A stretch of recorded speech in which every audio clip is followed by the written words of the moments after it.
BRS నేత కౌశిక్ రెడ్డి తెలంగాణ హైకోర్టును ఆశ్రయించారు. తనపైన నమోదైన పలు కేసులను క్వాష్ చేయాలని పిటిషన్ దాఖలు చేశారు. అసెంబ్లీ ఎన్నికల సమయంలో కౌశిక్ రెడ్డిపై కేసులు నమోదయ్యాయి. తనపై నమోదు చేసిన కేసును కొట్టివేయాలని పిటిషన్ దాఖలు చేశారు. ఇవాళ న్యాయస్థానం కౌశిక్ రెడ్డి దాఖలు చేసిన పిటిషన్ను విచారించనుంది.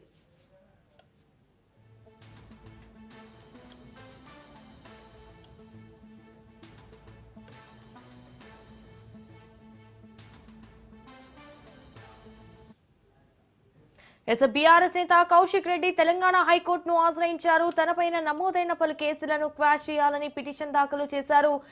అసెంబ్లీ ఎన్నికల సమయంలో కౌశిక్ రెడ్డిపై కేసులు నమోదయ్యాయి. అయితే తనపై నమోదు చేసిన కేసును కొట్టివేయాలని పిటిషన్ దాఖలు చేశారు. ఇవాళ న్యాయస్థానం కౌశిక్ రెడ్డి దాఖలు చేసిన పిటిషన్ను విచారించనుంది.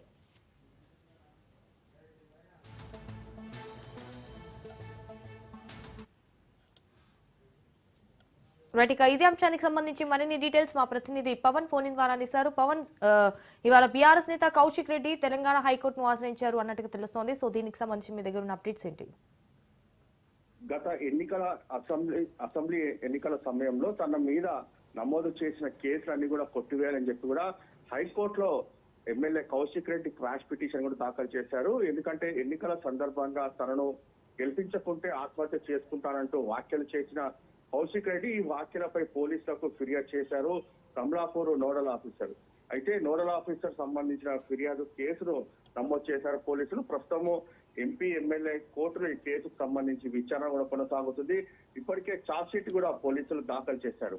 అయితే వ్యక్తిగత హాజరు నుండి మినహాయించాలని చెప్పి కూడా కౌశిక్ రెడ్డి కూడా కోర్టును కూడా కోరారు. అయితే కేసులో సాక్షులను ఎవరిని కూడా విచారించలేదని చెప్పి కూడా పిటిషన్ లో పేర్కొన్నారు. మొత్తానికి చూస్తే 65B సర్టిఫికేట్ లేకుండా వీడియోను పోలీసులు సబ్మిట్ చేశారని చెప్పి కూడా పిటిషన్ లో ఎమ్మెల్యే కౌశిక్ రెడ్డి కూడా పేర్కొన్నారు. కేసును కొట్టివేయాలని చెప్పి కూడా క్వాష్ పిటిషన్ కూడా దాఖలు చేశారు.